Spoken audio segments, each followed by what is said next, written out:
All right, welcome to the Southeastern Sports Report, or Southeastern Sports Network, kind of hitting up on practice for today, July 31st, in the first week of fall camp.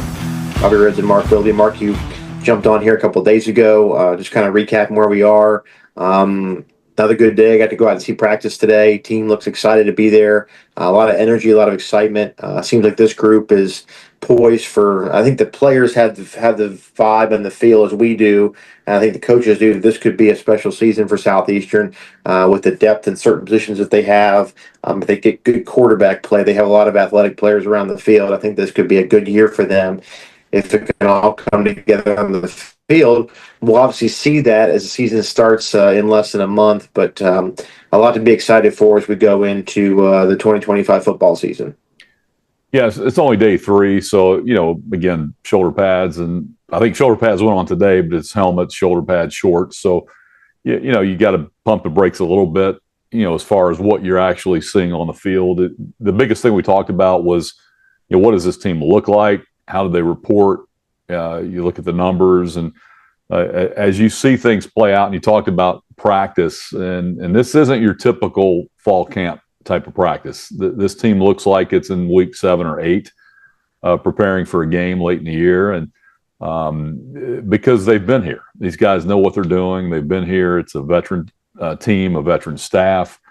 Most all of these guys were here in the spring. Obviously there's some freshmen and a couple of newcomers that weren't, but they've been here in the summer and they've been able to catch up. So it looks like a team that is very confident and ready to go. And you talked about this team being motivated. Obviously, coming off of last year, 7-5, felt like they were snubbed. I know we've talked about playoff time last year. When you're 7-5, it's hard to say you should have been in. But compared to the other resumes of teams that were in, this team should have been in the playoffs. I feel like they were better than some teams that were in. But fast forward now, this team's on a mission and certainly better equipped. And you look at past Southeastern playoff teams, especially under Frank Selfo, and always offensive juggernauts. You look back at 2019, scored a ton of points with Chase and Virgil and Cole Kelly, and then Cole Kelly in 2021. Then Cephas Johnson, Eli Sawyer, more of a running, diverse offense, still scored a ton of points, but gave up a lot of points. Those teams defensively just weren't able to hold up against the better teams in FCS. I think this team can. And now the offense, I believe, is caught up. I think it's going to be much better than last year offensively, more diverse. We'll talk about as we get into each position. But this looks like a team that's got a chance to make a run. Yeah, there's no doubt. I think the big position, as any team in whatever level of football you're in, Mark, we talk about this all the time. There is a major unknown in the quarterback position. Obviously, you got a few different guys that are vying for that opportunity to be the lead guy. I think there's probably down to really 2. I think they have a coaching staff that's a good feel for who they think will start. We're not going to get into that today. We'll let them make those decisions and can't play out. But you have a QB who's not played here, not played with this group, with this coaching staff. You got to see how that all comes together. And look, I think it's going to be a very crucial position, as it is for any team, to have good quarterback play. The Lions kind of got on a run, I think, at the end of 2024, Mark, because Eli Sawyer played good football, and I think that elevated the offense. For the first 4 or 5 games, I feel like the only offense the team was kind of getting was at the running game position with Antonio, but Eli and the receivers got better, and they made plays and found ways to win with their offense. So I'm just going to have to find the quarterback position, that quarterback who can continue to take the program to another level, and we'll find that out this camp. Well, this is no knock on Eli Sawyer. Obviously, he had some great moments in a Southeastern uniform. The UIW win will go down in infamy in Southland lore, and well, not infamy, but it'll be famous forever as one of the greatest wins in Southeastern history, moments in Southeastern history. A walk-off win, almost another walk-off win against Stephen F. Austin last year. He scored 2 seconds left, and a come from behind win. Led that charge. He had a big comeback, the 5-minute drive to close out Nichols last year. Played well at Jacksonville State on the road when he was in there. I mean, he's had some good moments, but let's face it, there was some inconsistency, and he was limited in the pocket. Was never a running threat, although he could scramble when he had to. But you're going to see a much different animal under center, whether it's Carson Camp or Kyle Lowe or obviously Tanner Murray's back as well. But there's a true freshman that's got a ton of talent who at some point is going to impact here at Southeastern. It's a matter of when.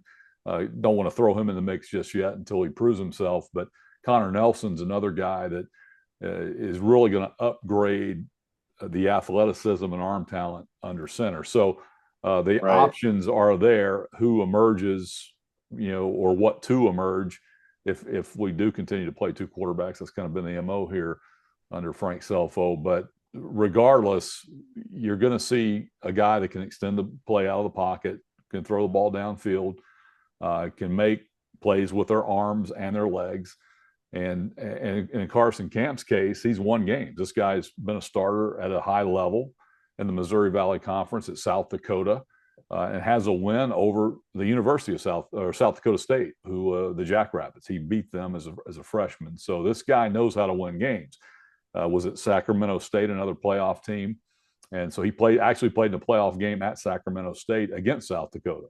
The following year, had an injury last year, an ACL, but he's healthy. Looks very good.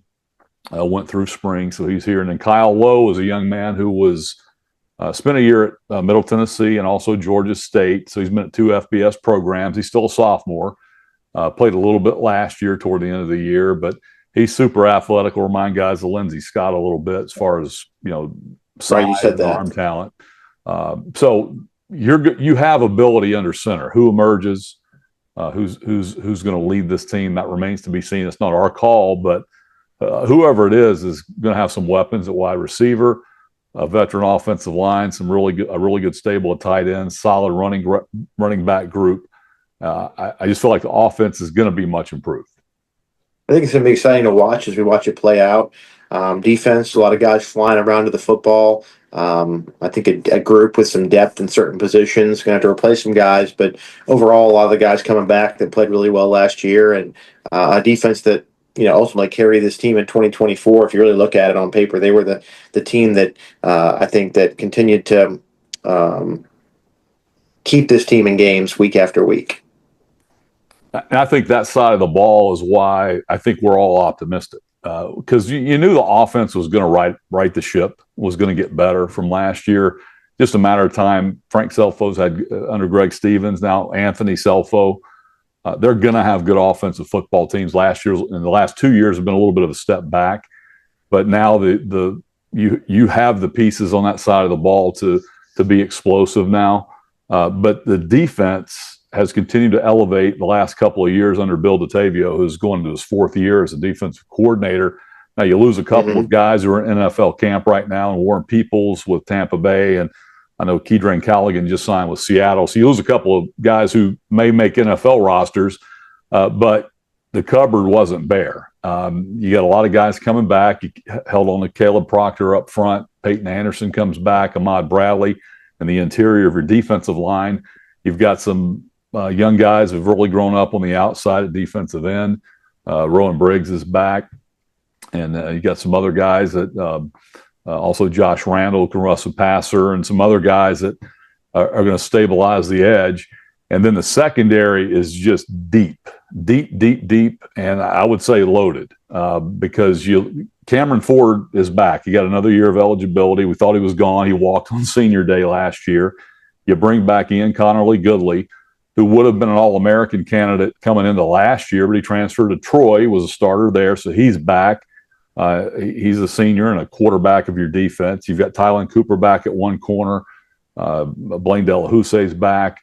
And finally, 100% healthy and looking really good. You just got a number of guys. Shakespeare Lewis was a guy who would have been a starter last year, but he got hurt in camp. Very talented player. He's a transfer last year from Robert Morris, who's an FCS program. Very good player. And then they brought in some guys. So the secondary, so the defensive side of the ball is why I'm very bullish on this football team, because look at playoff teams Frank Selfo's had in the past. 2019 scored a ton of points, gave up a lot of points. They just couldn't hang with Montana. They just didn't have enough to slow those guys down. Fast forward to Cole Kelly's senior year, scored a ton of points, just didn't have enough to hold up against James Madison. And then 2022. And then in 2000 or 2022, you lose a shootout against an offensive Sanford team. But I think this team is equipped to defend those guys. You just got to catch up on the offensive side, and I think that's what's happened. So, I think you put all that together with a very good special teams unit, which is going to be really strong. It's got a chance to be a good football team. Now, it's early in practice. It's too early, to make any, predictions. It's going to be a tough schedule, all that. And again, other teams recruit too. They have good teams as well. So you got to go out and win those games.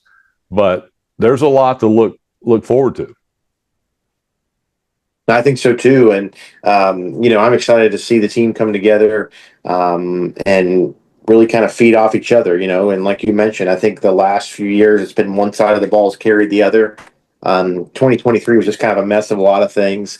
Just kind of a snake bit team with poor defense at certain times, poor offense at certain times. It's kind of a bad year to throw. Flush that one. Yeah, exactly. So you look at last year. You're trying to continue that good defensive success and just improve on the offense. So I think the sky's the limit for this team if they can stay healthy, keep bonding together, keep playing well, and just keep developing and find the depth that I think that they have. I think they can be a pretty good group.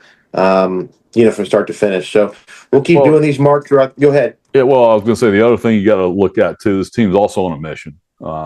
This team felt like they got snubbed last year from the playoffs. Finished 7-5, which I know 7-5 doesn't sound like a playoff team, but this team went 6-1 down the stretch. You had 2 narrow 3-point losses to top 6 seeds, who are both probably preseason top 5, top 10, and you feel like you could play and beat those teams last year. And then, you just had a great run. You had 2 FBS losses and another loss to the defending national champion last year. So you feel like you're better than some of the teams that got in last year. Now you bring back a lot. So you got to have a team that's equipped and motivated. And right now this team is equipped and appears to be motivated. And again, like I said, you got to go out and win. You got to take care of your business. But the pieces are in place. Now, I know you're going to talk about let's talk about this road for 25 right behind me. Yeah, real quick. Coach Shelfo is trying to do the $25 donation from 1,000 fans to try to improve our NIL program.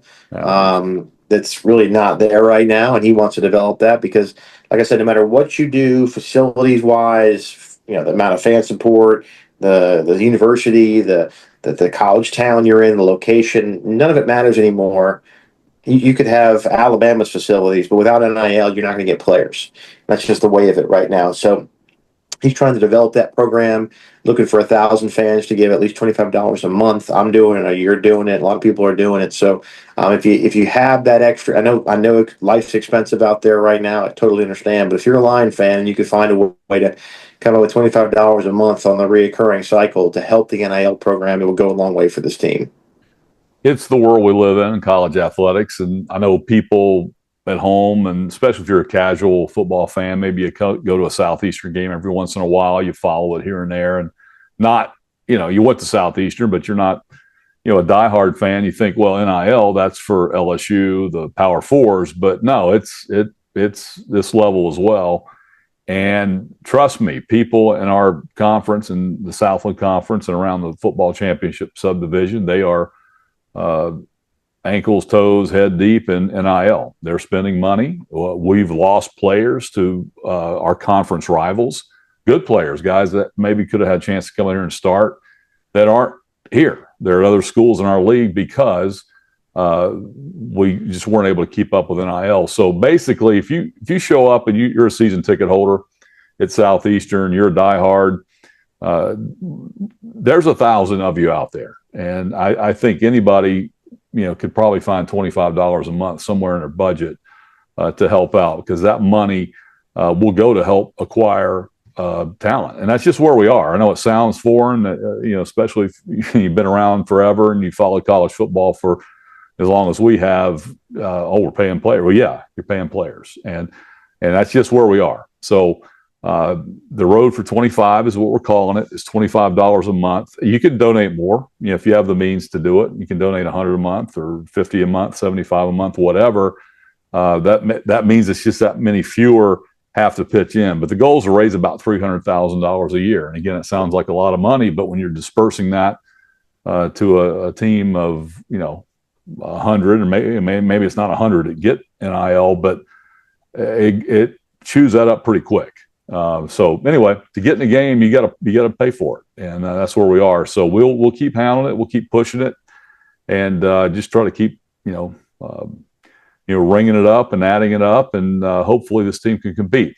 The administration has stepped up. Obviously, our state legislature and our local politicians have stepped up. They're spending about $26 million on a new end zone facility. So, and combined with our athletic training program, North Oaks Medical Center, they're stepping up to upgrade the facilities. Yeah, it's going to be a first-class facility, as we talked about. And now it's the fans' time to step up. And we're asking. Yeah, it's doable. Well, Mark, good job. We'll try to do this weekly. We'll get more camp updates as we go. Talk to you soon.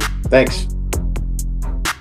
First few days of camp, obviously another hot summer here in Louisiana, but the kids seem to be handling it pretty well. Yeah, good energy. I trained the staff. Crew's done, and his staff do a great job making sure the kids are hydrated, and then, prior to and then post practice with the ice tubs and everything else. We haven't had issues here, and I cross my fingers.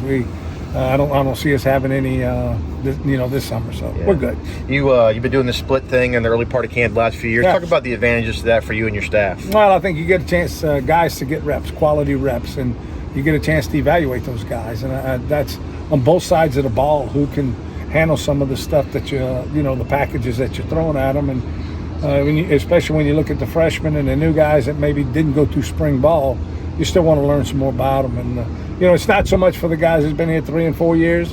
It's for the newcomers. It's just for us to get a chance to know who they are.